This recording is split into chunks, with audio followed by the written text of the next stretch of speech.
On the regenerative journey, our goal is to nurture and facilitate the lives and journeys of all our followers, which is why we've teamed up with resource consulting service RCS, Australia's leading provider of education and advisory services in regenerative agriculture.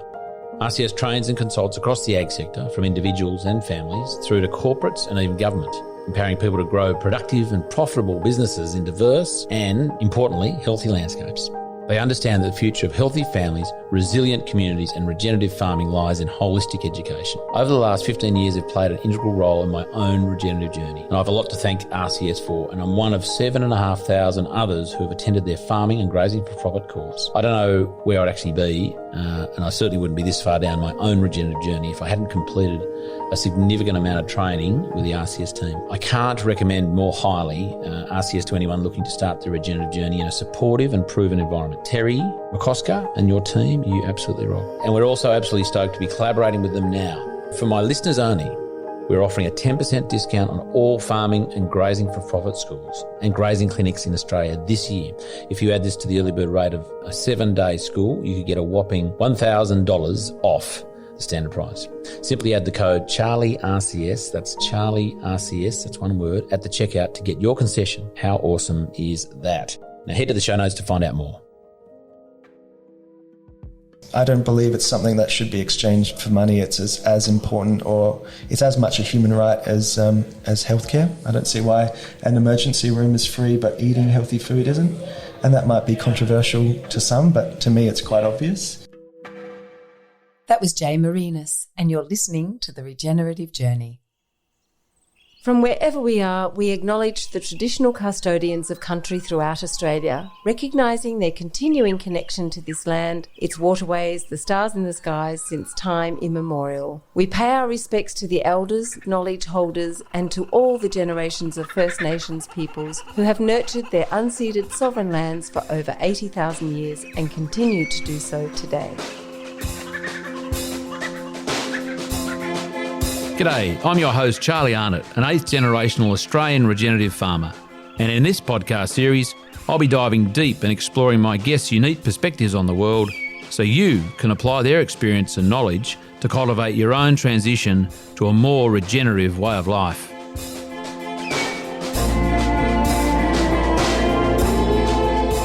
Welcome to The Regenerative Journey with your host Charlie Arnott.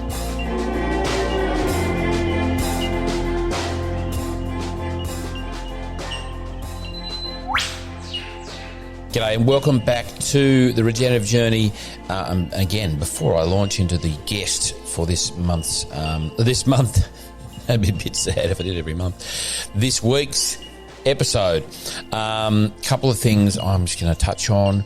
One thing that I think is of particular interest at the moment is politics, the world of politics. I don't often launch into that at all. It's not generally my bag. I think just as a bit of not a caveat, but certainly an overriding principle of my views on politics is that an experience has shown that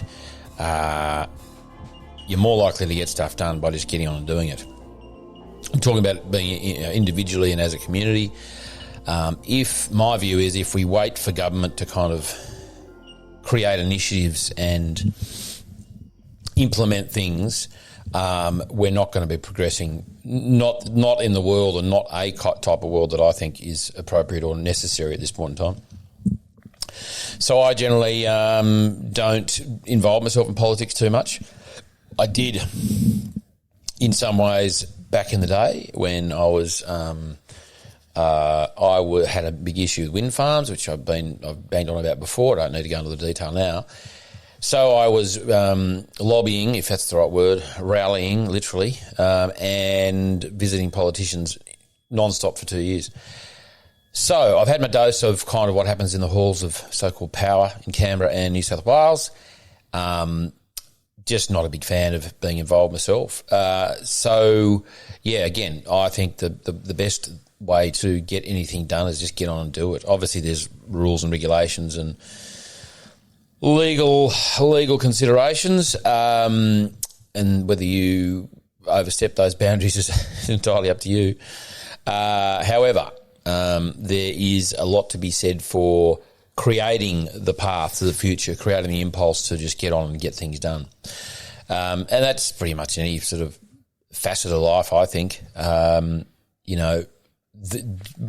Again, my view, my experience has been politicians and the world of politics. It's all about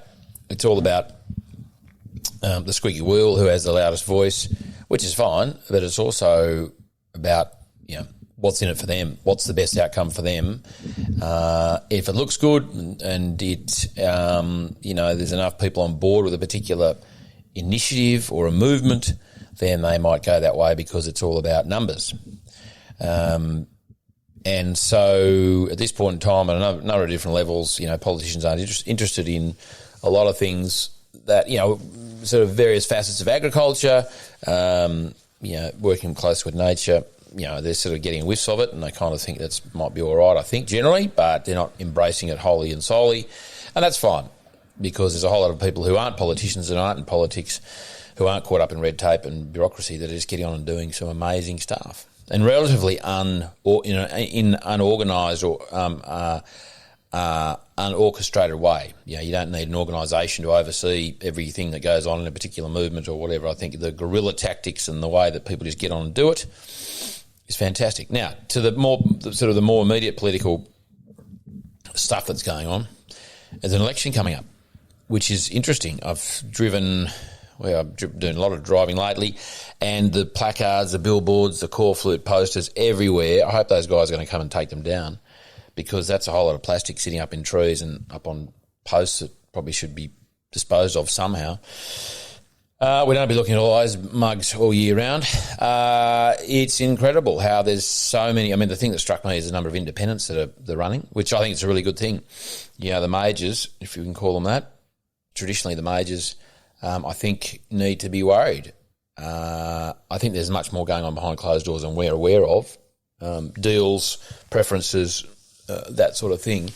But nonetheless, I think the fact that there's a lot of people who are going, this is not right, we're not happy with the political direction of the politics in Australia and the outcomes. I think a lot of that's been like no other time before, because it's been a pretty unique couple of years.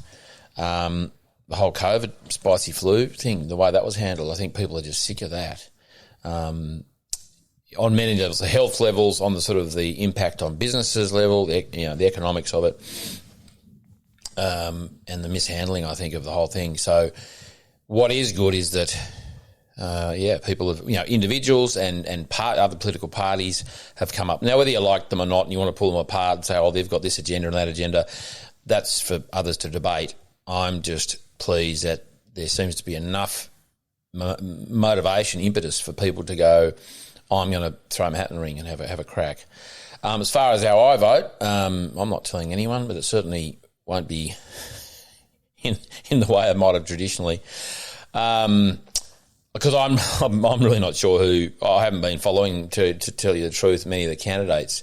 I just know that there's a lot more choice, it seems, this year, or at least relevant and kind of positive choice. There's always been a fair bit of choice, but in terms of the relevance to now and potential impact on politics in Australia, these independents and these different political parties that have sprung up, I just think it's quite exciting as to what might happen there. And again, I think the majors probably should be, concerned. If they're not concerned, then that is interesting in itself. That, if they're not concerned, then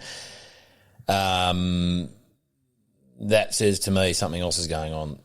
If they're just going, oh no, they know the result, or they'll be fine, or they're all kind of having chats behind closed doors. Who knows? I'm not suggesting foul play or anything. I'm just putting out there. Anyway, that's my little bang on about politics, because that's about as far as I want to go into that. It's just not a game I want to play at all. But I do want to play the game of workshops in Queensland that we're doing on the 20th and 21st of June up at Claremont with Shantae up there, and we're going to be at Billawheel a couple of days later with Cherie there, 25th and 26th of of June in the same month, just the weekend after. So that's on a Saturday, Sunday.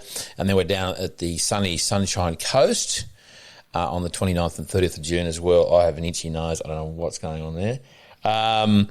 That's on the Sunshine Coast with Mitch and Nina Bray, who've been hosting us for a number of times now, and it's a fantastic spot to be down there. Beautiful farm and a beautiful part of the world. And then we'll be in the Scenic Rim on the 14th and 15th of July. So a couple of days later at K. Tomarups Dairy there at Kerry in Queensland. And I've been there last year and it's fantastic. Excuse me. What else? And then we'll be back in Burrawa down there in spring. We haven't set a date. Oh, yes, we have. 5th and 6th of September. There you go. So book your tickets there. And we'll be in WA in November, we reckon. Oh, no, early October, it says here. Okay. Well, anyway, we'll be certainly in WA in spring. So book your tickets. Get on now. Plenty of early bird specials to be grabbing. And what else? RCS Convergence, of course, 15th and 16th of July in Brisbane, Vegas. Get your tickets at crsc2022.com.au. I get them soon because they are running out and I just keep hearing it and it's popping up everywhere. So get on board for that wonderful conference. Now to our guest, Jay Marinis, who I met through virtually, electronically, through Dan Coward there at our Arkina Wine Estate. Thank you, Dan, who told me all about Jay's wonderful initiatives and projects he's doing in Adelaide Hills. The Scenic Hotel at Norton Summit was the site for the chat. You'll just have to listen to next week's episode to find out more. No, hang on. No, this is the episode. I'm going mad. All this recording I'm doing, I'm going nuts. This is the episode. So I better tell you about him just very quickly. Lovely bloke. He is doing amazing things there, creating a community garden, which it's all about a public house. I just love the word public house. I always have. We always shorten it to pub, of course. But public house, it really is about a house for the public to convene and converge and to create community. And that's what he wants to reinstate in that part of the world and create a wonderful model for community, basically, and integrating, food and the garden over the road and mental health sort of therapy through the gardening and other modalities. It's just wonderful. So have a lovely listen to Jay. Really enjoyed meeting him for the first time and recording his regenerative journey.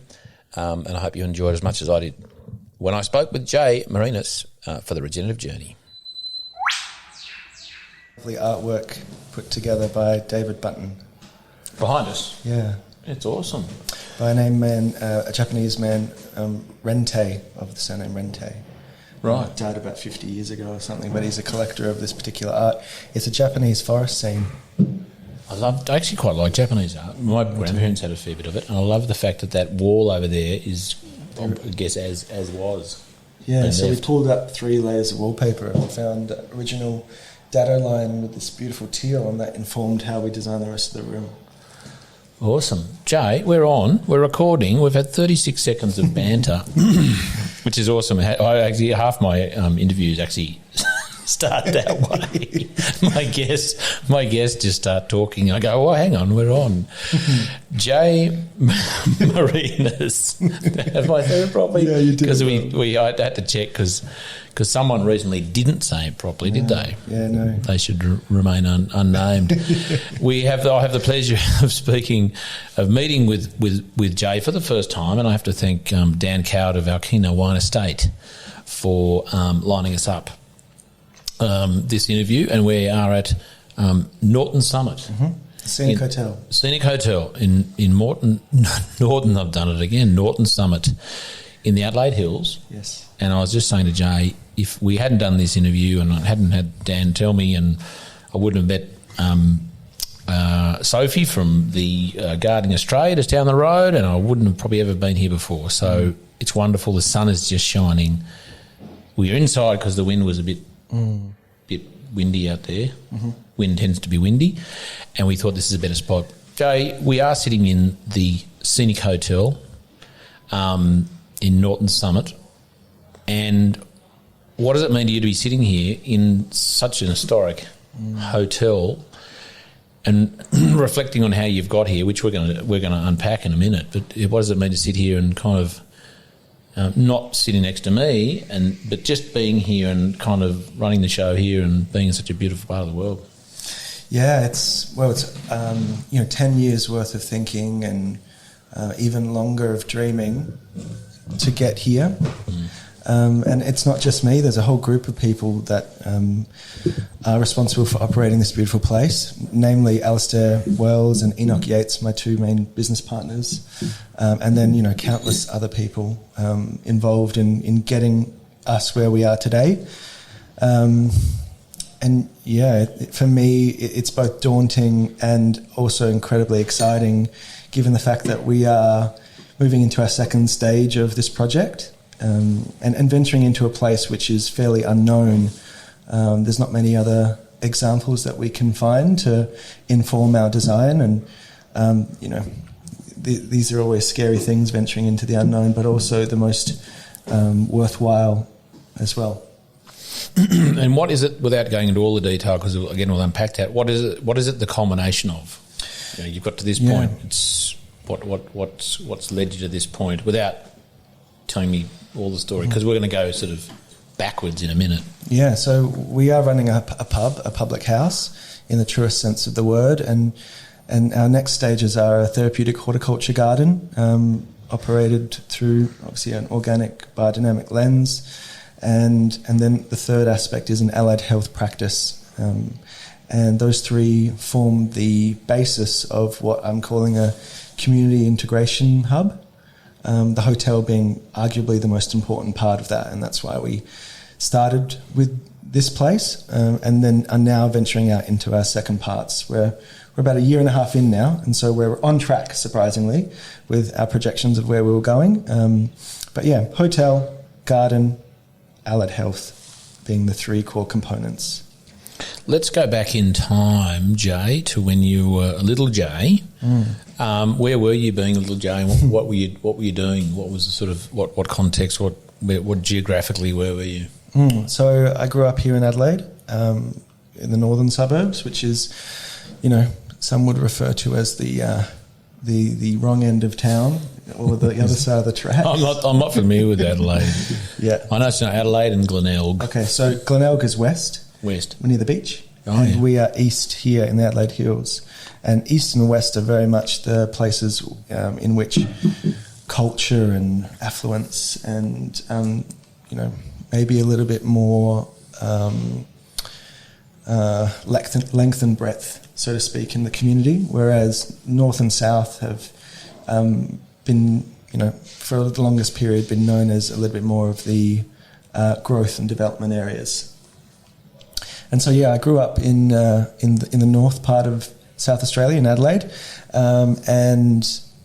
we grew up really simply, me and one other sister, and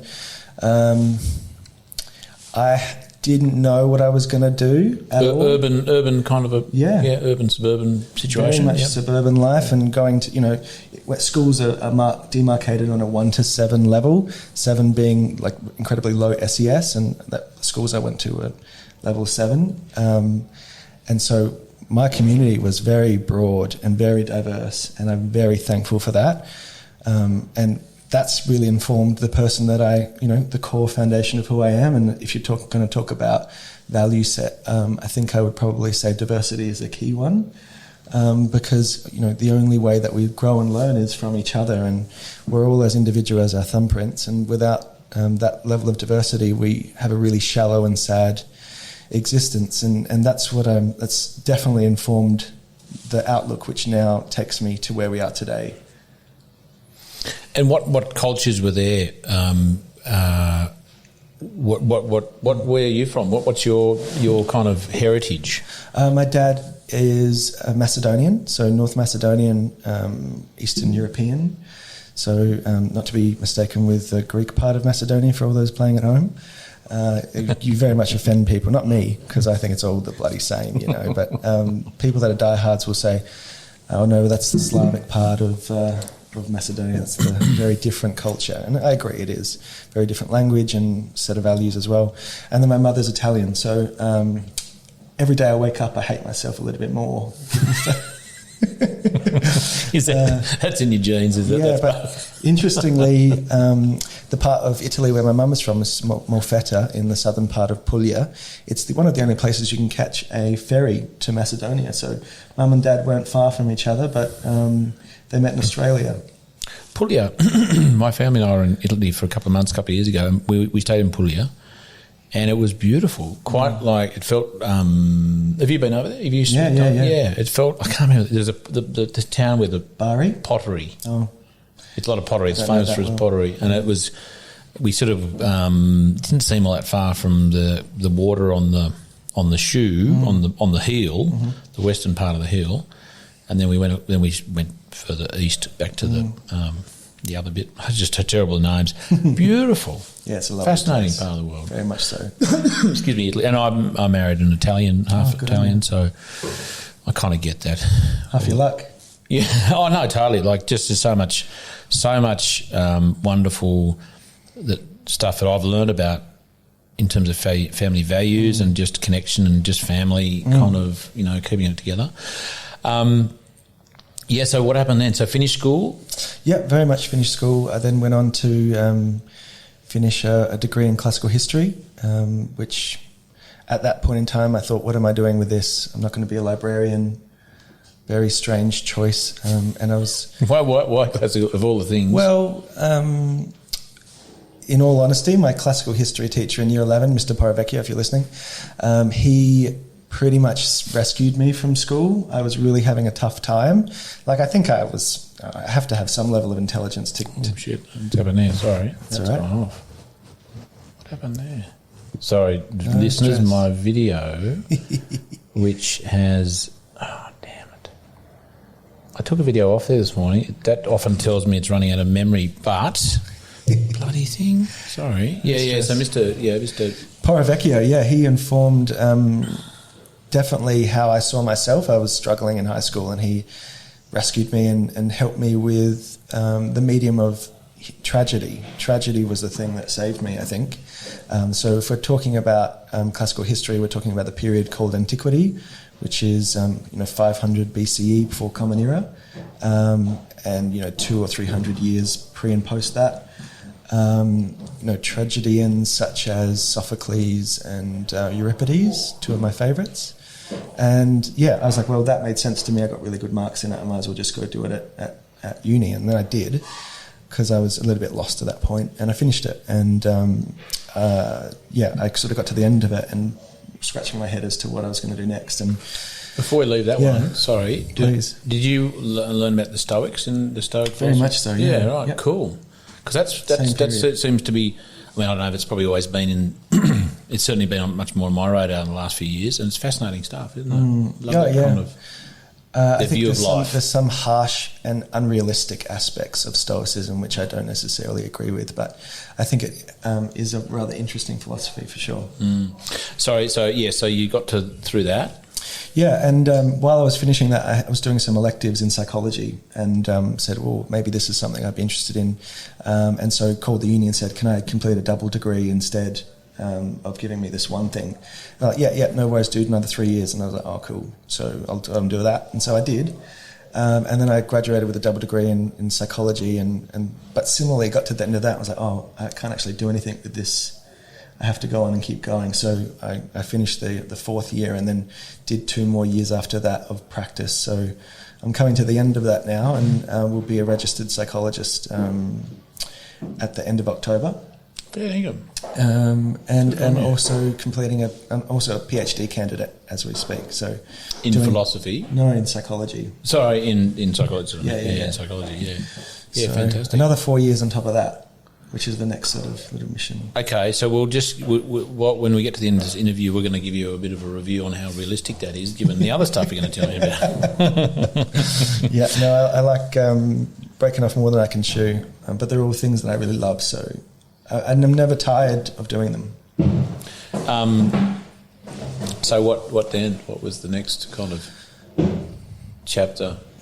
So as I'm sort of finishing these last 2 years of practice before I can be fully registered, I started to form the idea which I had been sitting on for a while, which was this community integration hub, bringing together all of the things I've just talked about.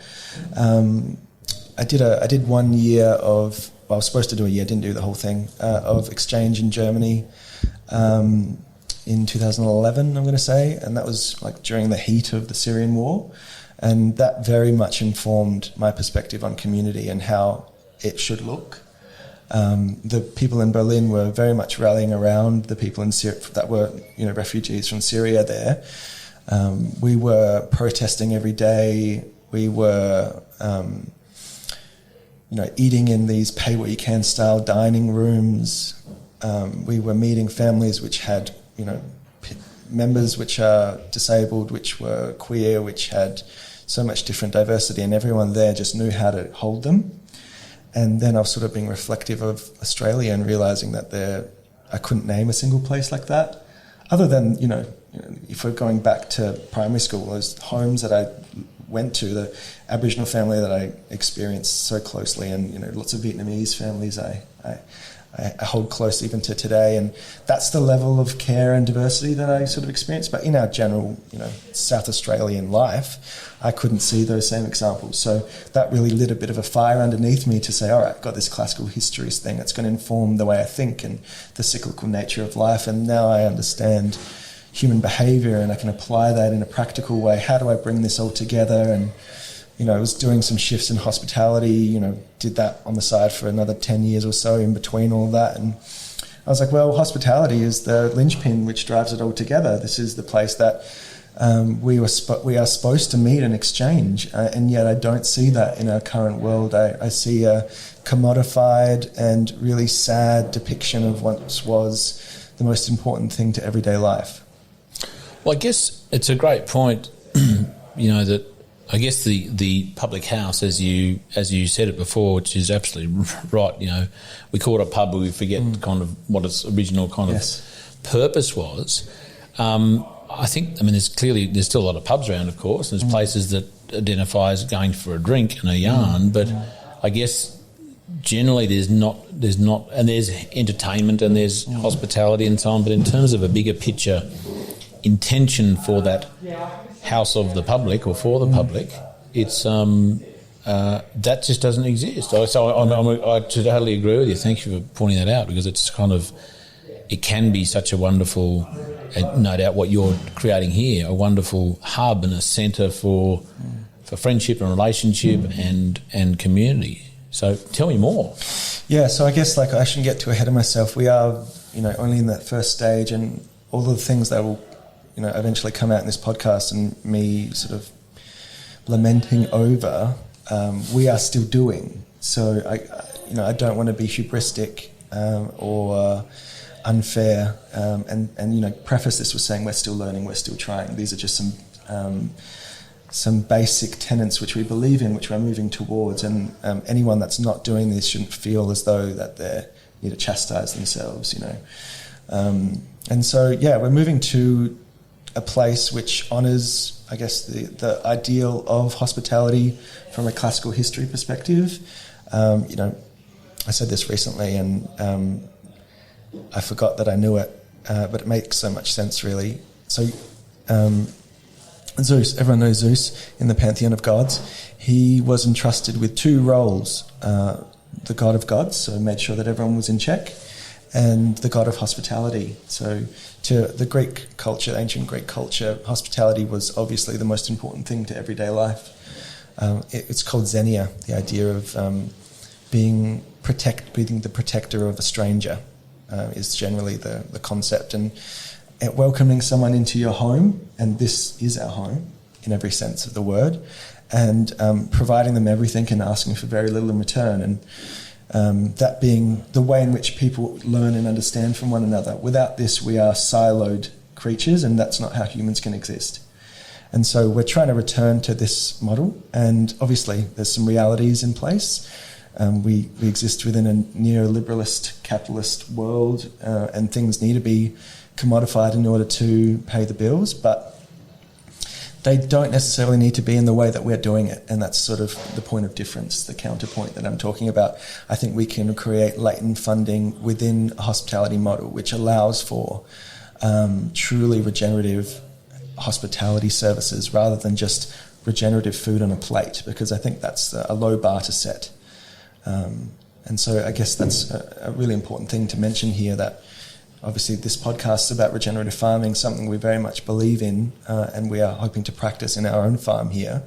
But I think that's not far enough. Humans are a part of the biome, and if only people that have exorbitant amount of money can afford to dine in these places, then we're missing whole segments of the community, and that means that we're sick as much as the earth is currently sick. So, biodynamics, I'm not an expert, but my understanding is that it's the promotion of healthy biospheres and the creation of diverse biospheres.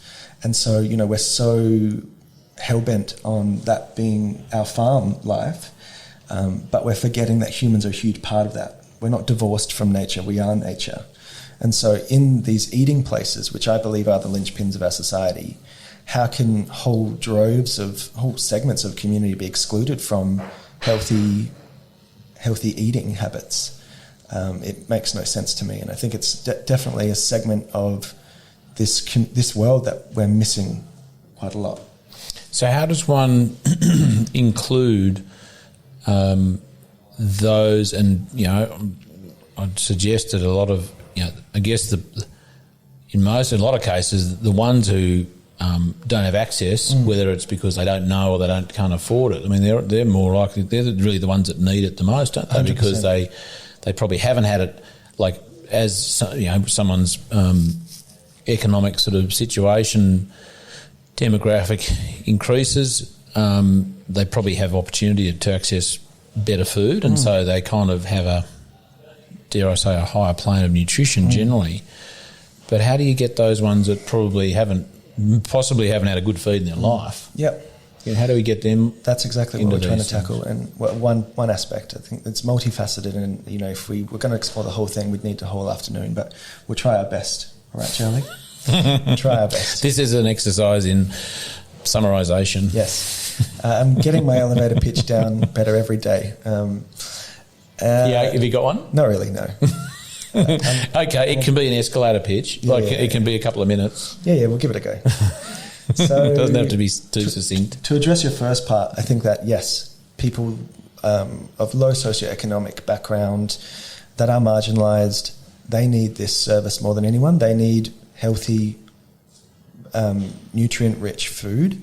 And I could cite a million different articles as to the importance of psychological benefit to which healthy, nutritious food results in. Our stomach is very much our second brain, if not our first. And I won't be the first person, I'm sure, to say that on this podcast. And if I'm going to put my psychologist hat on, if you drew circles around the parts of South Australia which were most affected by mental ill health, it would be those that also have very low socioeconomic status. And we know for a fact that those people are not eating healthily because they just can't afford it.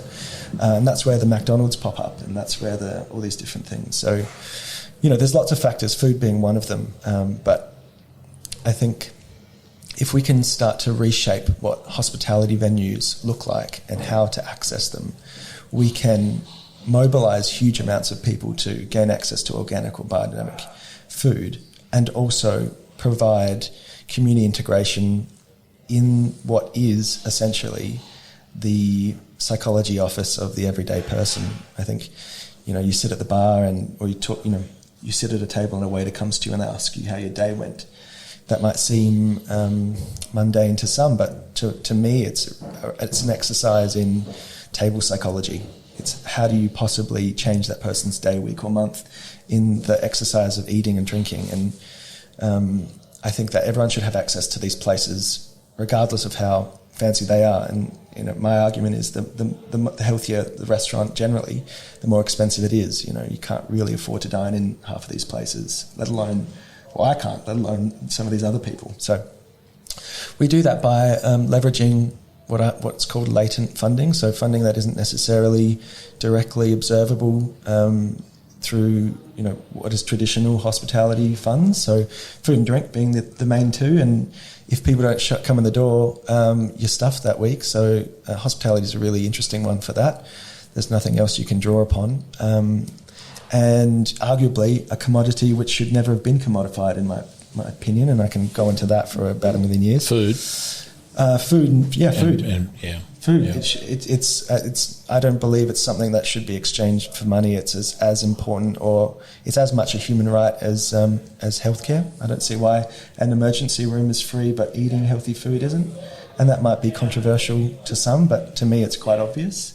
And someone else called it idealistic the other day on a radio station I won't name, and I single-handedly in one sentence summarise why it's not, and then do it now. Oh no, there's no point. No. You do you want to what was your yeah? So he said that this idea was idealistic, and I said, well, if wanting and requiring people from every diverse background to access healthy and sustainable food and mental health sources is idealistic, I'm not entirely sure that I want to be around for that version of reality. Of life. And in actual fact, because of all of the structure that we're proposing, it's actually quite pragmatic to offer this to everyone and not idealistic. So as you say, I think I'd agree that the food can't have a value as in a commercial dollar value placed on it if it is to be accessed by everyone whose place in life is measured by how much money they've got. So because they just simply won't be able to afford to do it. So is it about the volume, but good quality volume, so quality and quantity of food, which makes it, at the end of the day, someone's got to grow it. So does that make it cheaper, not less value? Is that how those who probably really need it can then access it? Is it more to do with it? Is there some trade involved, as in it's not a dollar for food trade, it's kind of some other kind of way of doing it? Yeah. So or is it really just like, we've got it on, you come and eat it? So I guess in the short term, we help people. See, and this is where I don't want it to come off as charity. It's very much not a charity. The idea is exchange, and I feel like people that are marginalised, that have disabilities, that are from different backgrounds, have as much to give as anyone else. And if you're sitting next to someone like that, which I saw in Berlin, you are gaining just as much from anyone else. So that's where I definitely don't want it to come off as like, oh, we're helping these people. I think that it's very much about helping the whole society. And in the first instance, I'll try not to get off track, sorry. No, we're all about going off track. In the first instance, it's about pay what you can style dining. So Lentil as Anything did this really well in Victoria, if you're aware. Unfortunately, they recently closed, but they, were the stalwarts of this thinking for the better part of 15 years. Did they shut because why? COVID, apparently. Because a large majority of their workforce were international people. But we're not doing the same model. It's not based on that. That was very much just food and drink for whatever you can pay it to be. That's one aspect of what I'm proposing. So in the short term, accessing pay what you can style dining at the Scenic Hotel. And that is very much leveraged on the fact that we've built a community here of people that are very generous, and I would like to think that those people would come back on those evenings and pay more than what they think that it's worth in order to supplement those dining experiences, and also gain a huge experience from being next to all these different diverse people. And that's how we do it in the very short term. And that's not longitudinal thinking. That's how do we solve a problem right now and start to live by this value set that we're sort of rolling out for ourselves. Down the track, and very much now what's happening, we're moving into stage 2. It's called the Topsoil Garden Project. And that's happening just across the road. We'll go for a walk later. Yeah. And just a shout out to Lily. Yeah, Lily Stevens. What an amazing human. We were talking about her just before. She's our garden manager. She did one of the courses with Charlie. Doesn't like calling herself a biodynamic farmer. Doesn't feel like she fits those shoes yet, but is very much moving towards an eclectic approach to organic farming. And but I won't put words in her mouth. I'm sure you can speak to her at another time. But she's an incredible person and really wonderful to be around. And I think she's going to make an excellent member of the team. And so she's one of our founders. There's also Rose Lacoon Williamson, who is a business development manager, helping us secure some grants and just organising all of our thinking in such a perfect way. Enoch Yates, which, as I said, is one of the partners here. He's an operations manager. And Laura Miller, who is a mental health accredited nurse, worked in tertiary level acute mental health settings for 10 years and now is working with us. We comprise this really weird team if you look at it from outside, but for me it makes total sense. And, moving into stage 2, our garden project, the aim is to start to build a glass house, which is going to be supplied by some wonderful people from BMD. They've given us some in-kind work. And also Marty from Spacecraft Building Design. So a bit of a foundational building just across the road, as well as about 2 acres, I think that's correct, of farmland. And Lily will be, hopefully sowing cover crop in the next couple of months after we get some terracing happening. And that acts as a bit of a pretty special place in the whole model, and that's where we conduct horticulture therapy, aimed at in the first instance people with disability through the NDIS, the National Disability Insurance Scheme, and also other marginalised populations like First Nations people. We've got a really great Aboriginal liaison that we're working with to help us with that, and some other groups like first generation Australians, coming to Australia and trying to work out how to integrate into this place. And so, it looks like a couple of different therapy groups supported by myself as a psychologist and Laura as a nurse and some other allied health professionals like occupational therapists, to provide horticulture therapy in a beautiful garden here in Norton Summit, as well as growing vegetables, which will in turn return back to the hotel and create food security for those participants. There's a couple of things to pull apart there, one of which it's like, how do we increase hope? How do we increase a level of self-worth? How do we provide therapy in non-clinical spaces, which evidently don't work for people?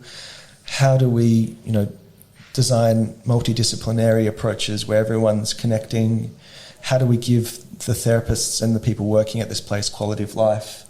There's so many things which we're hoping to address. But that integration with the farm to table, which is so absolutely bastardized in Western world right now, excuse anyone that is using that approach. It's just my general feeling.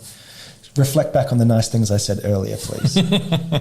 Don't chastise yourself. Don't apologise. But yeah, so we're trying to bring a human approach to horticulture therapy and farm-to-table gardening, which you can start to see brings in some of those latent funding models, like psychology, like occupational therapy, like community integration, like First Nations funding, like all these different ways in which the state and federal government and the larger population want to help people, but the systems that exist are incredibly poor.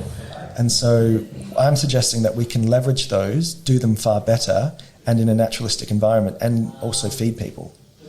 Well, I mean, it sounds like those elements have all been done before in some way. I guess the unique part is that it's where it is, its association with a hotel, who's running it, all those things is a new recipe, isn't it? Which sounds like it will work. I think that definitely all of those elements individually have been done: horticulture therapy, organic farming, a hotel, allied health, community integration. All of those have been done, but they're siloed. They're all individually done. Maybe a couple of examples of one or two. There's this great place in Hobart called Hamlet, which does hospitality training for marginalised people, and obviously there's also a cafe. And that's such a beautiful example of how two of those things can come together. But I'm talking about bringing it all together because Western culture has become so siloed. We are so lonely. Lonely is the biggest killer.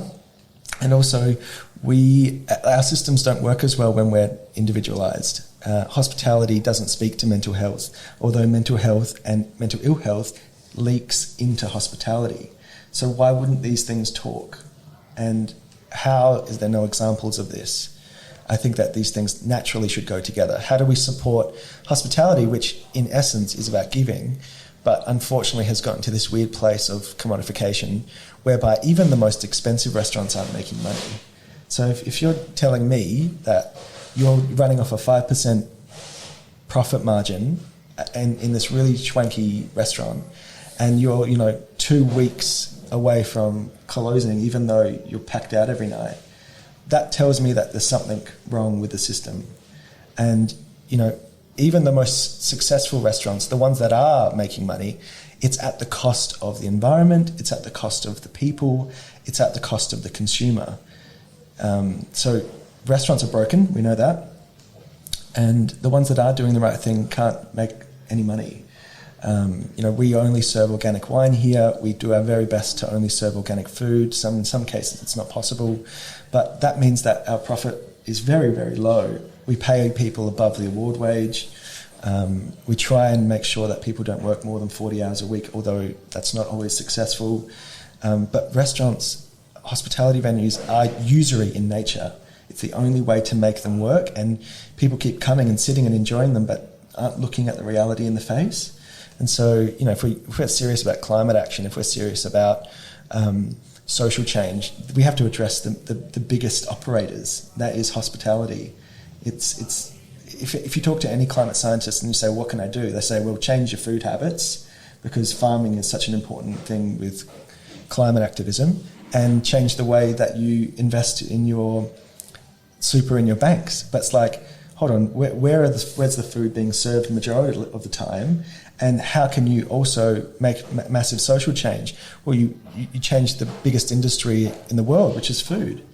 Well, and just to that point, where's that food coming from? Is it made in factories, industrial farming models, which are, reasonably or by definition high polluters, or is that food coming from regenerative farms, farms that are doing things more naturally, where low input costs generally equals less emissions, and also the sequestration of carbon as a byproduct almost of growing nutritious food. That's right. So why, the question is not to you but to the world, or to those in power, like why aren't we supporting those businesses that are producing nutritious food, which is helping obviously the health and the mental health, physical health of people, and providing food, putting it on the table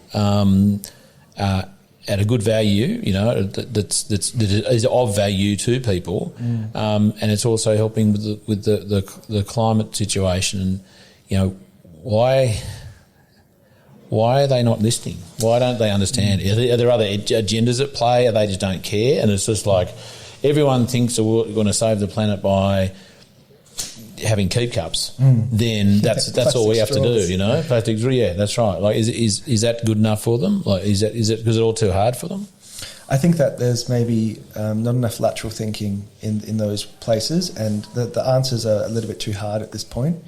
And I'm suggesting that we shouldn't rely on these people in power to find the answers for us, but change it on our own little micro scale. And that's why at the end of this mission, it might take us 3, 4, 5, 6 years to actually map this out and see what works and see what's a ridiculous idea. But we want to open source share the blueprint of a hospitality business, a farm that is organically grown, and a mental health practice. Those 3 things together are the cornerstone of a healthy life. And I would like to share that with people so that hospitality businesses can change their model, mental health practices can be more integrative with society, and farming becomes more palatable to the general population.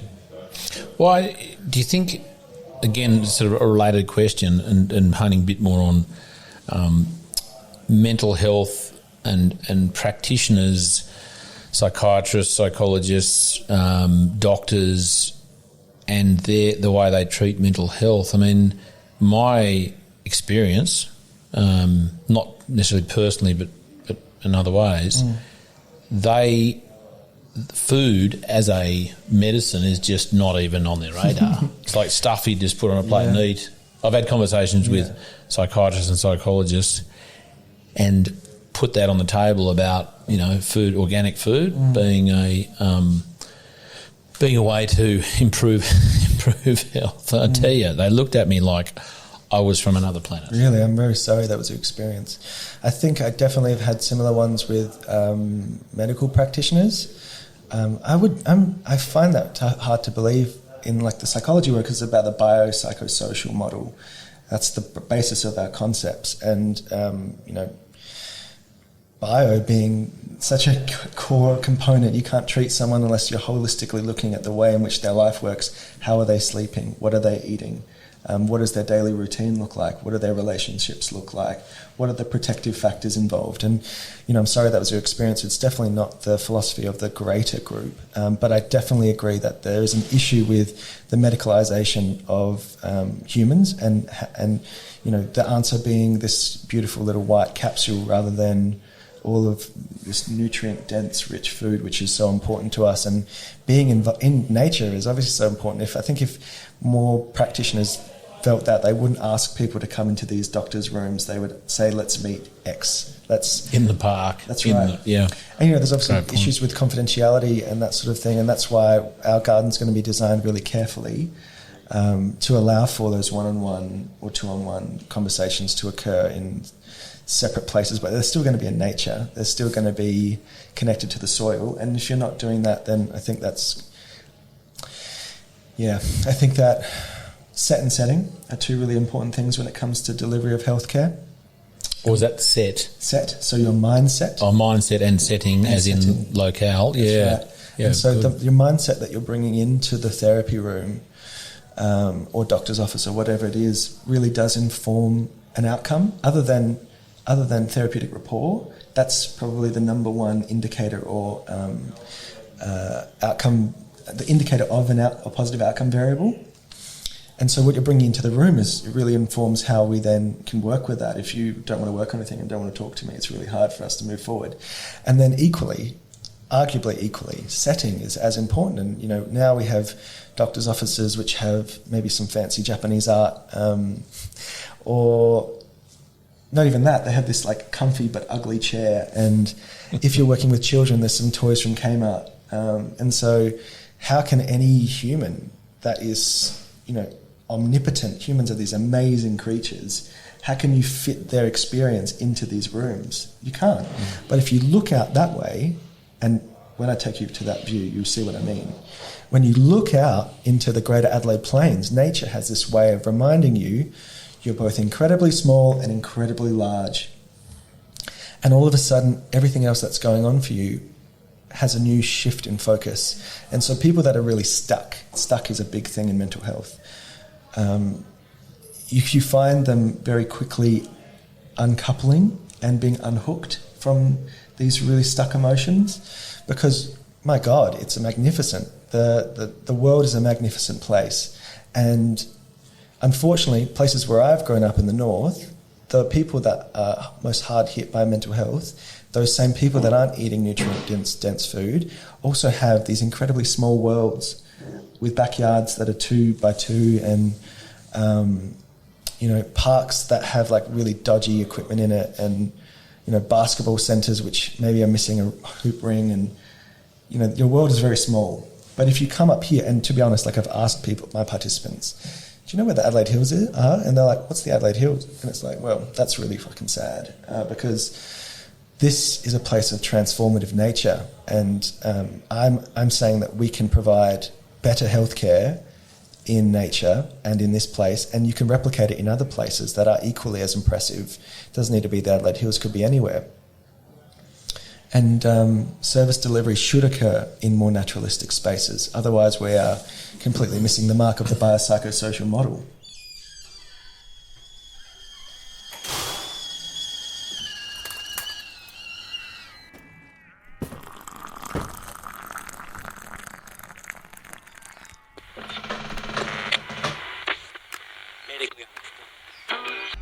Looking for more information to assist your regenerative journey? Come join Charlie and his guests around the kitchen table, an online community of supporters with exclusive access to the Regenerative Journey interview transcripts, live online Q&A sessions, a chance to engage with other like-minded people and more. Go to www.charliearnott.com.au/the kitchen table. And if you're not totally satisfied with the value of your membership and wish to cancel it within the first 2 months, we will give you a full 100% refund, no questions asked.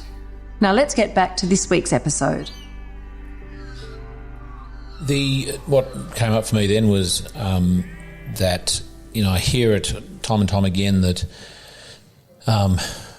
those who, I'm trying to simplify, who might be depressed as opposed to more broader mental illnesses, but depressed are often, the antidote for that can often be a focus, if one can sort of, get to that point, a focus on someone else as opposed to themselves. So often, going and helping, I'm being, again, simplistic, helping in a soup kitchen, helping in a community garden sort of situation, and actually getting out away from their own suffering or their own anxiety or their own depression, their own history and experience, and going in and essentially changing their perspective, because they're getting away from sort of that generally a circular sort of story that they're telling themselves into a scenario where it's someone else's story that's engaging, that they feel a sense of contribution and purpose, which is, as I said, an antidote for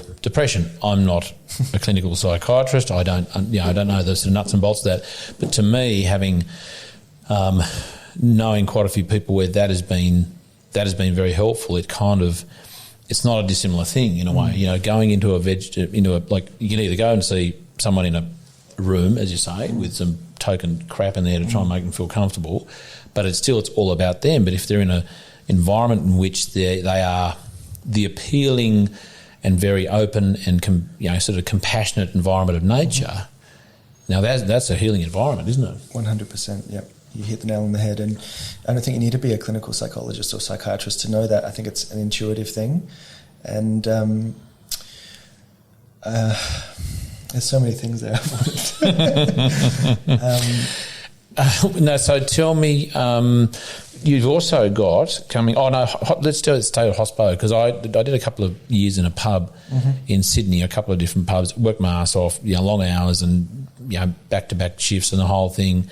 Young and kind of needed the money, but it was good fun, and I learnt so much. And I've said it before, but I have to say, and I said it to someone yesterday who said, I've never worked in hospital, and I said, man, you get your ass into a pub or a bar or a restaurant, and what you learn about human behaviour and psychology at that level is fascinating. Totally. So again, I guess sort of if a public house where people who are working here, and not just the customers, are getting something out of it. I mean, there's potentially a healing and a perspective changing opportunity right there as well. Most definitely. I think, just to go back very quickly, I think that if we're talking about how therapy works in the garden, there has to be obviously individualised support to some degree with some participants. Some people aren't going to work well in groups, especially people that are experiencing borderline personality disorder. They want to sabotage things and find it difficult to enact with groups. But holistically, yes, what you're saying is very correct, in the sense that we learn from each other. It's very hard to learn from your own experience, but when you sit next to someone else and they've got, that's exactly my story as well. Oh, that's how I sound as well. And then you apply a framework which allows them to hang their experience from, and you've also got your hands in the soil, and you've also got the sun on your face, and you've also got a belly full of healthy vegetables. All of a sudden, things are changing on its head very quickly. Sorry, go. Yeah, no. More hospo. Yeah, sorry, excuse me. No. I just want to address that very quickly. No, that's great. No, I've got something I want to add to that, but you go. Hospitality, yeah. I think that arguably it's become, the job that people do while they're studying, which is really sad. And at this point in history, post-COVID, if that's what we're calling it now, The era, it's post-COVID era. We are dropping, like hospitality professionals are dropping like flies, and that's because they've decided that, no one values us. Cool, I already knew that, but now I know it for sure. So see ya. Chefs, there's such a shortage, it's insane. And that's because, one, the work conditions are absolutely bullshit, and two, unless you're a tweezer chef that's getting 100K a year. What's it? Is that the ones that had like the cheese tweezers? Tweezer chef. I haven't heard that before. Even if you're a tweezer chef, you're working 80 hours a week. It looks good though. You always walk out a bit hungry. Yeah, exactly. And those working front of house, they've always been undervalued. And so to address what you said originally, I think hospitality should be like military service. To understand people is to understand yourself, and to work in hospitality is to understand yourself and other people. And we need to fix the way that hospitality professionals are treated. And that's as important as how we treat the people in the garden. And so how do we empower people to have meaningful lives in these positions of great power as a hospitality professional? Well, we need to pay them better. We need to give them better outcomes. We need to break their weeks up so they're not just on the floor for 40 hours. Can we give them some work in the garden? Can they be a support worker for a staff member? Can they do some hospitality training with a participant once a week? How can we break up their week so that they have meaningful work that's also paid better, that's also more meaningful for everyone involved? But yes, hospitality, incredibly important, almost the most important thing I'm talking about. And how do we value everyone in this food system rather than just the people that are, experiencing the most marginalisation? Well, just to get back to the food and the mental health, I mean, there's, as you sort of mentioned there earlier, there's plenty of studies on the positive impact of organic, chemical-free, highly nutritious food on mental health, quality of life, of mental sort of quality of life and function. Again, that's not. I don't think that's really highlighted enough. I don't. As a tool for healing and for I don't know, call it food therapy. Just call it normal. Let's just call it normal. Shouldn't that be normal? No, 100%. I think that I'd like to know the reasons why you think that's the case. I definitely have a couple of ideas, which I'm willing to share with you. But now, you tell me. So I think that this is sort of out of sight, out of mind, because there are some larger powers at play, one of them being pharmaceutical companies. They very much have a monopoly on the doctor. Most will deny that, but I think that it takes an incredibly strong person, and definitely not the majority, to fight against the wave of, if you're talking about research of healthy food, there's quadruple the amount on the benefits of diazepam. And so if we're going to go with evidence-based research, which is what clinicians like myself pride ourselves on doing, well, we'll say, food is definitely important, but look at all this evidence for diazepam. And so let's give you that. But also you should go to sleep earlier. And it's like, well, you kind of have to tackle one or the other at one point. You have to say, well, let's actually try without medication. Let's try without these other things. But it's not the easiest solution. That's a very hard solution, because in order to promote healthy eating, we actually have to help the entire system of their life. We can't just say, I prescribe healthy eating, but that person's on a fixed income. So how are they going to afford Neringa biodynamic vegetables? So that's not an option to them. There's no food subsidy for organic vegetables that exists for a doctor to prescribe. So they're kind of at a bit of an impasse there. So the solution actually for them is the medication, rather than these solutions, because we do have a monopoly on sickness rather than healthiness. Health doesn't pay, sickness pays. More. Okay. Hey, and I'm having some of your delicious sparkling water, which is making me burp a little of the pie I had up the road. So no worries. Excuse me, I'll try and burp the other way. I hope it's the most delicious water ever, because bubbles. It's the Adelaide Hills air bubbles in there that make it really something. I think we have 4 or 5 different filters on that water, so it better be the best damn water. It had to be the emptiest water. It's empty of anything except just H2O. Yeah, that's all we need. I think that's the major factor. I think neoliberalism, commodification, how we how our system works is a major issue.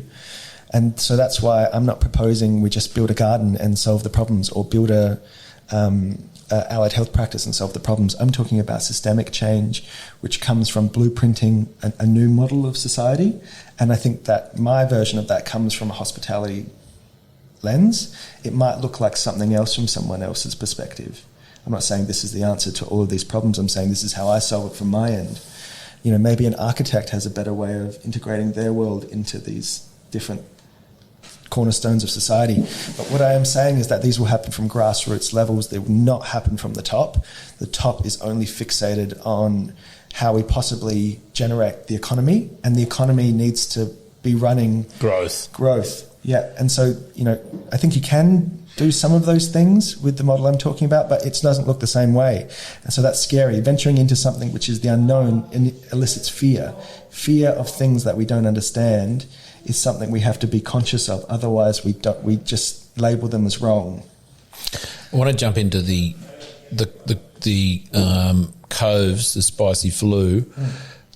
Just thinking about just putting together a few of those concepts, which is not new to me by any means, but certainly just got me thinking about, the impact that COVID had because of government mandates and rules and restrictions and so on, on hospitality, and what those same rules and regulations, the impact it had on mental health of those in hospo and those outside of hospo who were just, isolated, losing jobs just in pick an industry, that kind of what you're proposing again is kind of an antidote for that, as long as you can run it, you're not shut down. No. I'm not just saying you, but I'm saying anyone with such a wonderful initiative that is life-giving, life-saving, purposeful initiative, and then if you even look like a hospitality thing, you need to shut down. Yeah, well, and that's another reason why this is so important, because you have to diversify your profit if you're going to exist in a neoliberalist world, and hospitality places don't have diversification of profit. They operate just on whether or not you come in for a coffee that day. And so what I'm saying is, we've got an open air facility which is going to be, I should preface this by saying these two entities are separate. That across the road is a not-profit organisation. Okay. Cool. Good call. Yeah, because they need to act separately and with autonomy and with integrity in order to not. Hospitality is corruptible, and we are all corruptible, and that's why these need to be separate entities that have their own boards in order to understand how this finance flows. That's not to say that someone that works at the pub can't also be hired out by the clinic to then create a profit revenue stream that benefits this place. But this money needs to be separate in order to protect the people at the core of it. So there's different governance and legal kind of structure, which is very sensible, but then there's the overarching principles and the synergies and the relationships that are the glue that holds all those things together. So got your sort of you're not your fallback position, but you just got your sensible structure for worst case and any case scenario, and then not the less tangible, but I guess the more flexible and the more dynamic and adaptable relationships that formal or otherwise that are in place. Yeah, we've already had offers come in through the state government from two different organisations within state government to provide us some block funding, which is amazing. I've put this idea out there and people have run with it. So it's definitely that people are hungry for it. How that money is then distributed into this model is very particular, because at the end of the day, it could very easily turn into, this person, call him Jay Marinis, turns into this megalomaniac that decides that all of this money is mine, and that's obviously the last thing we want to do. And so there needs to be protections and checks and balances in place to allow for this sort of model to work well. I guess to address what you were saying about hospitality, this place might get shut down, but that place won't. all through COVID. I didn't not work a day during COVID because mental health was an essential service. And so open air, mental health, we need to keep going. And so if this gets shut down, send all the workers next door. Let's increase our program base.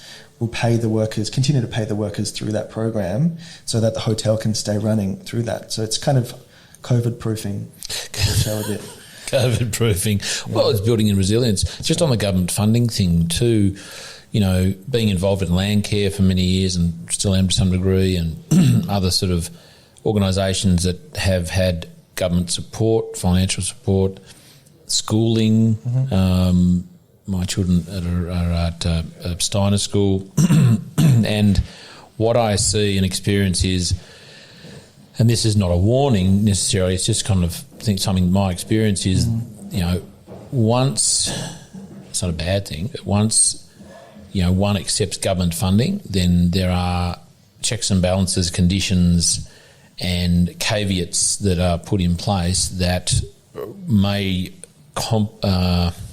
compromise the original intention of a project that has been funded with government. I've seen that many times where to get the funding, different languages used and different you know things are put in place just to kind of get the funding, understandably.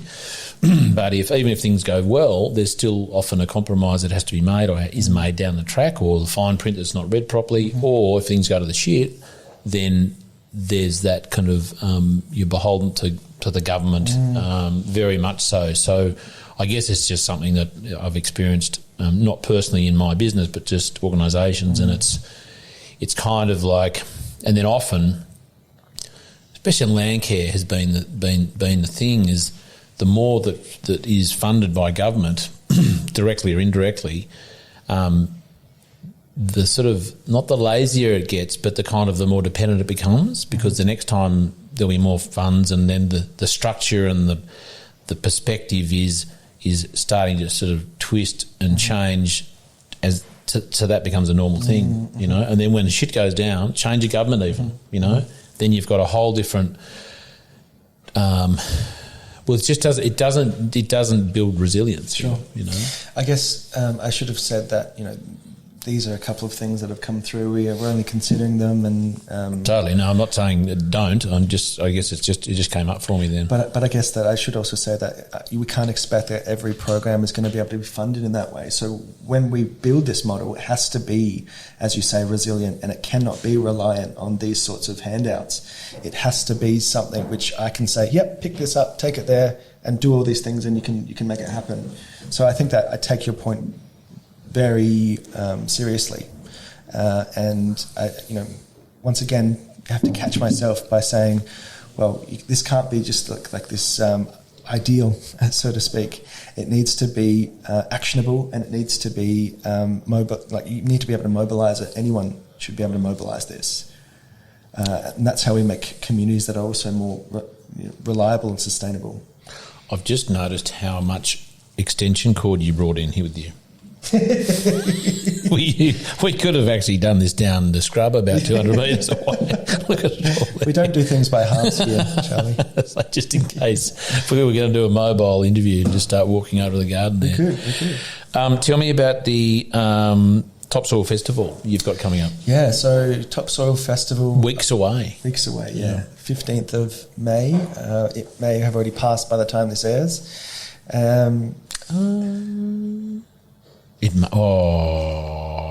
It's only 2 weeks away, isn't it? Yeah, it might have actually. But we can...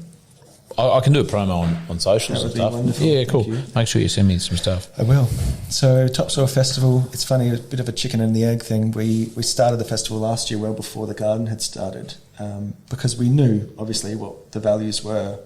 And I'm not sure, I haven't done my research enough, and I'm probably shouldn't say it, but I'd say it's one of the bigger regenerative farming festivals in Australia. Cool. You know, we get around 400 or 500 people come through the door, and we've got 30 different farmers paired with chefs this year. And so the basis of it is farmers first. That's very much the tagline that we're using. And it's about, well, these bloody tweezer chefs, they've got all this They've got all this limelight, and what are they doing with it? Well, they're just getting rich and famous off it, and that's okay. I have no cross to bear in that regard. Use what you've been given to do what you can do, right? But that's not really spreading the message of regenerative farming, or at the very least, it's not giving the full picture. And regenerative farming happens at the farming level, and we need to put these people in the spotlight so they can talk about not just the great things that I can do on a plate, but what are the struggles. That's one question. How do you value the whole vegetable or the whole animal? That's another. And how do we uncover pull the sheet from over the very dark industry that exists underneath? And only by asking the farmers, and I think that's what you do perfectly, Charlie, is uncovering these things. And in order to get that message to the guest, which is right in front of you, we've got to put these things on, because otherwise it's just the chef or the waiter talking to you. We need to hear these things from the farmers. There's this stat that went around a while ago, not a stat, this idea that we have 60 seasons left. 60 harvests left. 60 harvests left. I kept hearing that, and I didn't understand why. It's a bit ambiguous. Yeah, and so I asked a couple of farmers, and they kind of gave me a bit more understanding on soil derogation and the idea of not being able to use topsoil anymore, given the fact that we're leaching so much nutrient from it. And so I was enraged that I didn't know that at the age of 30 or whatever. And I was like, come on, let's do something about it. And so that's where the festival came from. And I decided to name it the same as the garden because I thought that just made sense to me. And Alyssa Burns, I should say, she is the one that was like, it's called Topsoil Man. Like, that's what we're calling it. It makes sense. And so, it's a farming festival where we put really famous chefs with the farmer, but only to help the farmer expand their profile. So we've got Jesse Spivey from My Grandma Ben, Lachlan Colwell was the Henley Farm guy, Adam James Rough Rice from Tassie, Luke Burgess from Tassie, a bunch of really great heads that are coming along that are sort of zero waste chefs that believe in this. That can put the farmer on a bit of a pedestal. So that's day 2. Matt Stone, is he coming? Unfortunately, he double booked himself, but he's locked in for next year. Matthew. Yeah. He's a lovely bloke too. He's now up at Byron Bay. Yeah. Working with a cousin of mine. Mm-hmm. Cool. Up there. Yeah. No, he's a lovely bloke. So big shout out to him. Get your ass down there next year, Matthew. Yeah. And that's a pity. A lovely friend, Ben Shuri, he's going to come next year from Attica. He came and had lunch with me here, and I told him the whole idea, and he was very cordial and kind, and very generous with his time, and gave me some really lovely advice. He's locked in for next year, and we hope to bring these names not because we're fangirls, even though I do really love what these people do, and I think they do represent what we're talking about. And Dan Hunter? Have you got him? I don't know Dan Hunter. Down at I'm going to have a mental blank now. Down outside near Colac. Near Colac. I've got a mental blank. I have to put it in the show notes. Connect me, yeah. He's awesome. It was he was like voted best restaurant in Australia there a couple of years ago. Yeah, and one of his I'm sorry, I can't remember her name either. It was a couple of years ago now. She came to our biodynamic workshop there. Whenever we did it down there. I can't remember where we did.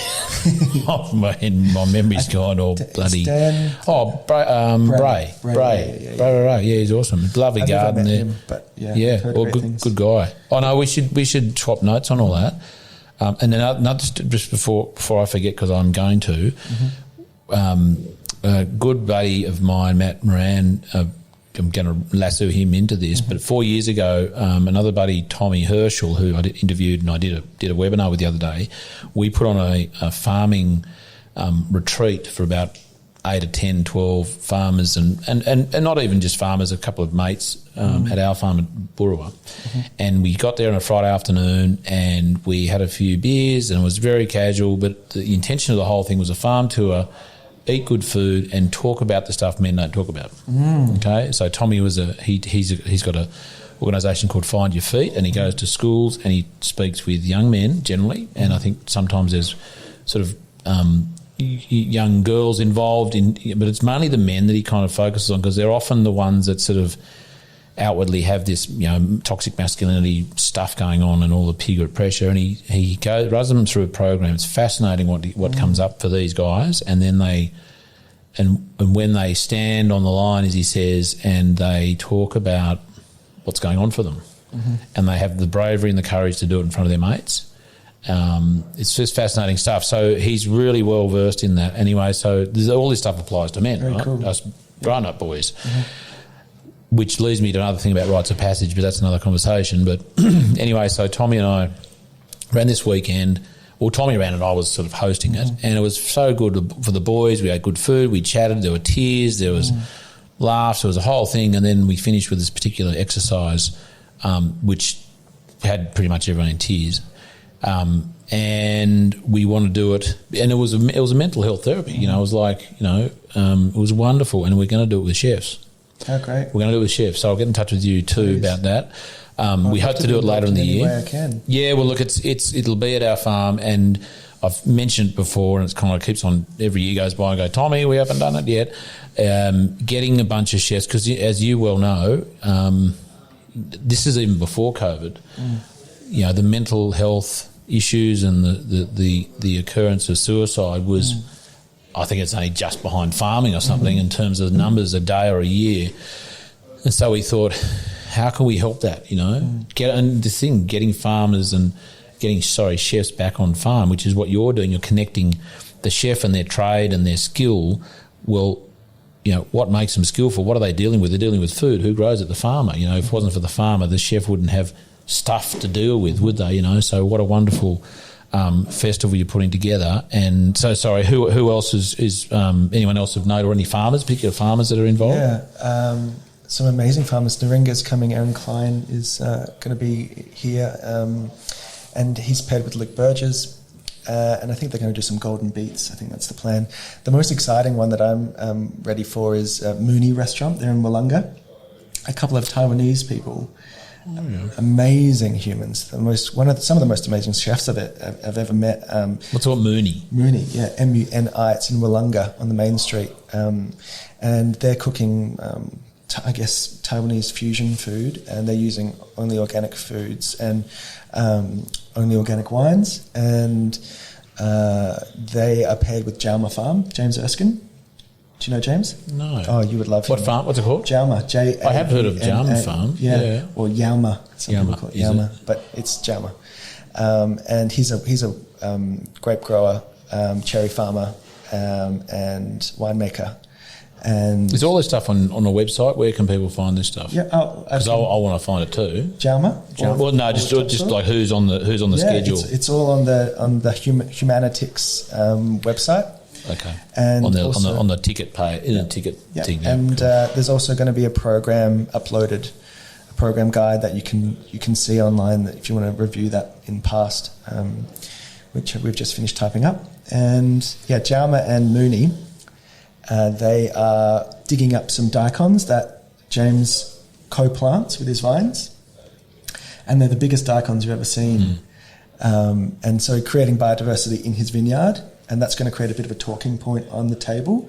They're pickling those. They're creating a bit of a daikon radish cake with some shio vinegar sauce and some Jauma wine Grenache vinegar as well. And it's going to be this crunchy little ball of deliciousness. And they will speak so from the heart about the importance of regenerative agriculture. And that to me will be such a beautiful example on the day. And other farmers like Nomad Farms, Tom and his partner, who are raising cattle and chickens and doing it in such a perfect way. Nomad will be paired with the guys from RK Restaurant, Zach Goddard. I'm not sure if Jake Kelly is coming as well, but the guys from RK are coming, and this other little producer, Ruby McGlashan. She's a good friend of ours. She knits beanies and different clothes, and she uses Nomad Farm wool. Cool. And so on one table we're going to have someone knitting and showing you how to knit your own garments. And then there'll be someone preparing some beef from the farm, and then there'll be the farmer talking about the importance of all of this latitude and how that can mean something to you as a punter. And for me, that's the importance about learning one-on-one from each individual farmer, which you get the beautiful privilege of doing. And so have I, but only because I've forced my way into it. I'm not a farmer, but I've forced my way into it because I see myself as a bit of a person with a platform that can help this conversation start. Well, you're like an interface. Yeah. You know, like, again, for farmers who are growing food as opposed to commodities, who want to, again, connect with the eaters, then you're the lubricant between the two. You're kind of giving them a platform and the opportunity to connect, which is wonderful. That's really a generous way of saying middleman. No, I only use the word middleman when I know that middleman is taking a huge cut out of the middle. Yeah, and just to reiterate that, everyone that brings produce, tickets are $50, which I think is reasonable for, the tastings and then the panel discussion and then 5 live bands. How many is it? One day? This is 2 days. I'll explain the first day in a moment. But all of the produce which is produced and provided for the tastings are paid for. All the wine which is brought for tastings is paid for. There's no scalping going on. There's no us taking the ticket money. The ticket money goes back to the farmer. So that's something you can feel assured by, because I think that there's nothing worse than middlemen like capitalising on these sorts of things, because they're creating the culture. I'm just helping it get here. And the Scenic gets some lovely press along the way, and where's it held? Here, just right in front of us. There'll be a big marquee here, and it goes all the way down the laneway, which I'll show you a bit later. Yeah, let's go for a walk. I forgot what we were saying. Oh, you were talking about, was it day 1 or day 2? So this is day 2 I'm talking about. So day 2 is from 12 till 2, these market stalls with the tasters, and you can also purchase things from each producer. So some wool from Nomad Farm, for example, or ask Ruby to commission her to knit you a thing, or take home, some veggies from Naringa, or some lamb from Cockatoo Creek, or whatever it might be. And so that's the 2 hours of tastings and experience. And then there's a panel discussion with, Stuart Whitecross is coming from Voyager, talking about broadacre farming. We've got Damien Sullivan from Wandu, Aboriginal food sovereignty. Damien's coming. Yep. Awesome. Food sovereignty. I was going to try and interview him today. Oh, great. But he's working. Oh, sure. It's a shame. Yeah, lovely guy. Bandara Berkshires, Lauren from Bandara Berkshires. Yeah, she's ace. Ollie Edwards, who was my old chef at the Aristologist, who's now at Hazel, Melbourne. He has a company called Good Fish, Bad Fish, which is like a sustainable fisheries website. So you can work out what fish is currently good to eat as far as sustainability. So he's a big proponent of Australian salmon, for example. And so we put all these people together to do a bit of a panel discussion to explain what regenerative farming means to them. So another way to make social change more palatable to these people, the guests that are coming, and then a couple of bands to finish to round off the day to all of these conversations which we're intending to spark in those first 3 or 4 hours, then to go off and integrate in your own way, in ways which are meaningful and also digestible to you. Because there's nothing worse than going to a workshop that was just really boring and didactic, and I didn't learn anything from that. And just but I'm talking about integrating social change and wrapping it in pop culture is generally the idea. And so that's day 2. Day 1, I'll be a bit more brief, sorry, is... no, it's good. Is workshops. So we did one day last year, and we tried to fit the workshops into all of this chaos, and it was a nightmare. And so this year we've decided that it's actually 2 day, this thing. And so day 1 is 3 workshops, 3 different ways in which you can bring sustainable eating to your life. So composting by Natalia Griffney, who's an expert in the field. Seed saving by our very own Lily Stevens and Brooklyn Mabbott,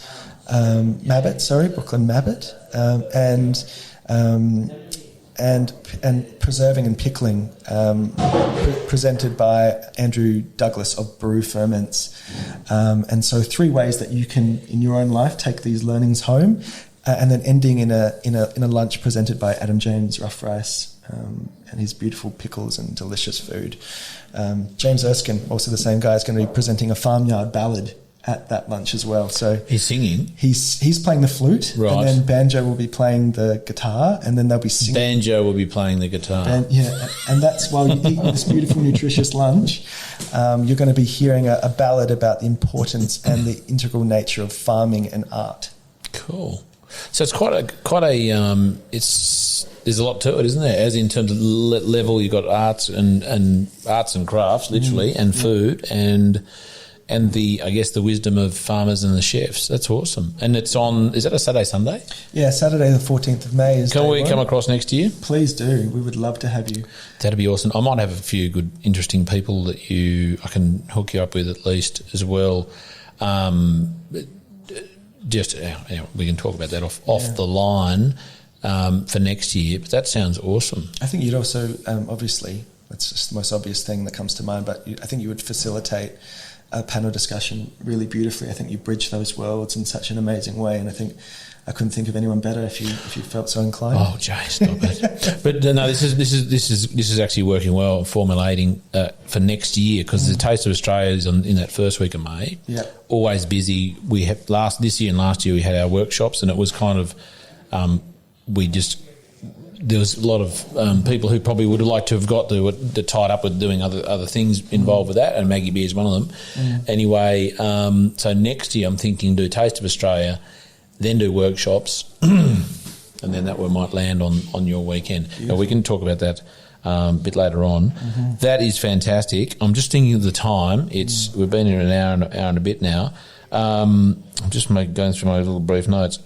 Chefs. Do you think that chefs are kind of, in your world and ones you've experienced, good, bad, tweezers, chefs, whatever, are they kind of getting the connection with food generally? Is it just the top chefs that are there? Is there a wave of, you mentioned there's less and less chefs, but do you think generally there's more of an appreciation or acknowledgement or a consciousness about quality of food and that actually being important, not just churning out stuff, They can still have a plate of yummy food that looks colourful and looks good, but if it's from the supermarket, I guess, or just like an order sheet that comes from some place which no one knows where it's from. That's right. I think that there is arguably a huge amount of chefs that do care about these things. Unfortunately, not all, and some of the best restaurants I've been to, and I've said, where are these carrots from? It says heritage carrots. And they're like, I'll find out. I asked the chef. I'm like, cool, no worries. And then they come back and they're like, no one knows. And this is, a Michelin star chef. Not very heritage. And the carrot dish costs $35 for 4 carrots. And it's like, how have we got to this place? How? Or having a lend. That's what's happening. Yeah. And I think it would be injustice if I said that there wasn't a huge amount of chefs that do care. The issue is that as owner-operators, and I'm talking about myself as well, we do not provide a framework to allow them to do these things. If we want them to do that, but we also want cost of goods to be 30%, it's like, well, how do you do that? You can't do that. So let's give people the opportunity to actually do the things they believe in. And no wonder there's such a mental health crisis. That being one of the issues. You have this group of people that believe in feeding others and caring for others, and then they come in with this really great intention of following all of these dreams, and then you just slash them at the knees by saying, we have to also follow all these other rules, and then in order to make this work, you're going to have to work 60, 70, 80 hours a week. And then they're just left as a pile of whatever at the end of it. And so it's all well and good that we say, try and do these things. These things are important, but we also have to give them the opportunity to do that. And I think the only way we can do that is not about raising prices and expecting the customer to pay for it. That's absolutely bullshit as well. The customer should have access to healthy, regenerative farmed food at a reasonable price. It's not about this new culture of pushing it back onto the client. The client is always wrong now, apparently. It's about striking a balance and finding a way, a new model, a new story of making food accessible, but also chefs being able to serve this food at a reasonable price. I think we need to work really hard on making that happen. And I'm not saying that I've got all of the answers. I'm just asking the questions. Is this maybe a way we can go? And I would really love to hear from other people that have had other ideas on how they make that happen. What about, there's a couple of restaurants I know, one being Sean's Panorama in Bondi, and Sean has a farm in the Blue Mountains. And a portion of the food that ends up in the kitchen comes from his farm. You know, just see that as a model. And that is, have you been to Sean's? No. You've got to go. It is a beautiful, beautiful place. It's smallish, but you go in one way and you go down a hallway and in and around. Anyway, it's a funny way to get there. And every time I've been there, it's fascinating because you're not just having dinner yourself or lunch. You're having dinner with everyone because everyone's going, oh, check that out. Was that good? Yeah, how good? Oh, man, have you tried that? It's a wonderful community experience just eating there. Have you seen that elsewhere? Does it work? Is it a way of kind of keeping costs down, not for the sake of keeping costs down, but just a sensible way to go? It's a direct line of sight, and it just happens to be a more cost-effective way of doing it? No, it's not more cost-effective, and I know that firsthand because I worked at the Summertown Aristologist for a few years. Are you aware of this restaurant? It's in Summertown, so just before Uradler. I saw it on the Google thing when we were trying to get here just before. Arguably one of the best restaurants in Australia, I would say. Get out of here. I'm biased, I guess. Some of the most meaningful, thoughtful food, all produced in an organic biodynamic garden. Really? And the garden is maybe... Is it open this afternoon? What day is it today? Wednesday. No. Damn. Friday, Saturday, Sunday. And so that's part of their model. It's like they're saying that people should only work X amount of time. And Wednesday, Thursday and then Friday, they're sort of in the garden picking, peeling, washing. The chef's in front of house. I was at the front of house there, and I was a big part of working in the garden, and that definitely informed a lot of my thinking around our own project. But to eat there is actually quite expensive. And secondly, they haven't nailed everything. They're trying really hard, and just like I said at the beginning of it, we shouldn't chastise ourselves. We're all trying, but their 1 acre patch feeds the restaurant about 80 to 90% of the year, like entirely. But it's unquantifiable how much that costs to hire gardeners, to make sure that everything is incredibly well farmed, that you're not losing crop because you're not using pesticides, all of that stuff. And so by the time it actually gets to the restaurant, it's more expensive than ordering off the sheet. And so it's not an easier way of doing it. And they're only in their 4th or 5th year, so maybe they'll work out a better way of doing it. But it still comes back to like what I said at the beginning, which is like, why can't everyone access that place? And so, yes, these things are great. People are being fed really nutritious food, and also you're getting a really great experience, but it's not cheaper, and it's not the solution, is what I'm saying. We still have to keep thinking. Okay, well, it's good to know. I guess the farmer in me thinks, we've got a lot of land at Burrawa, and it's Burrawa, and it's not the Adelaide Hills, and it hasn't access, but I just think the kind of the theory of a lot of land, a lot of food could be grown, because I guess when a chef orders off a sheet, then they are the lettuce. Say they're ordering lettuce, that's come from a farm that's probably just doing lettuce and doing it on scale, and so low cost of production, and that flows through to the price. So all the things they order on that sheet again are being produced by specialists, and so that is often it's a cheaper way to produce if on scale. But yet it makes sense, in a gardening situation where intensive labour, you're only going to have a certain amount, and seasonally you are going to have some holes. And again, I guess unless you're really strict about your seasonality, there are, customers expect certain things to be on a menu or certain ingredients in certain dishes that you either can't grow, or especially say proteins, like you're not going to, they can't grow salmon in the back garden there, so there's those other bits too. Yeah, they're incredibly high integrity though, so they only will serve what they can grow or things that are in season from places like Narangga as substitute if they're not able to attain it in their own garden. And fish comes from Fair Fish SA, and it's incredibly high value set to a high bar to set as far as values and dining. But I would say, and I have had these conversations with the guys that own it, it's like, well, why can't we get participants in the garden, make the garden a non-profit, and then do this model there, and then all of a sudden your garden is offset by these other latent fundings, so that your restaurant all of a sudden isn't that expensive. And so that's what I'm suggesting. There's got to be a way, isn't there, that because again the thing that complicates things is money, and the trade or the transaction of time for money or something for money. If as you say, if people are in there working and not expecting a wage, but the value of their time is still high and it is acknowledged, and there's some other way that they are reimbursed for their time. I don't know what that is, but even a profit share situation too. That's exactly right. You hit the nail on the head. It's a cooperative or mutual style of funding, so that you can go in there, get your primary health care, but also receive something in return. Yeah. And I guess it's putting a value on that primary health care too, and people understanding the value, not dollar value, but the value to their health that in some way has a dollar value that they won't appreciate until they're older, when they're not going to the doctor, for their health problems. Yes. I'm just conscious of time. Just one more question. I can't read my own writing. Your health practice. What do you call it there? Something health practice. So we're going to call Started it... with A. Oh. He says something health practice.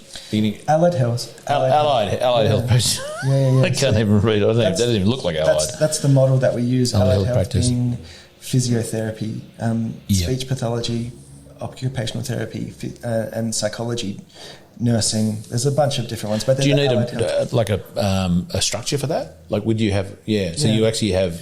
Is it going to be some of it here? Is it going to be some of it? So the community centre, which I'll show you, is giving us a room in the short term. And then in the long term, we're also building a little site, like a glass house, which is going to be a therapy room as well.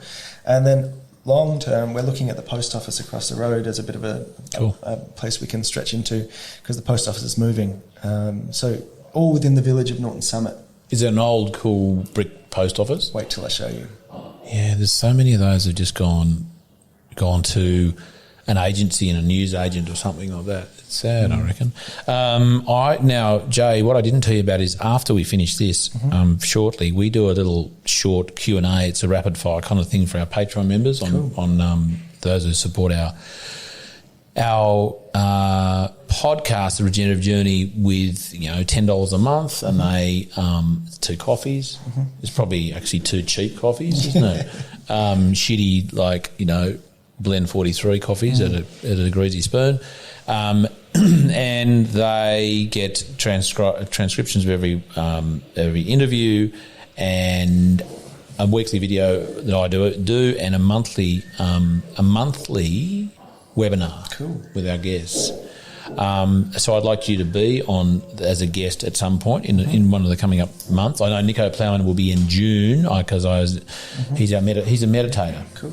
He's fantastic. And Bart Davidson is going to be this month. He came out. His thing came out. Episode came out a couple of weeks ago now.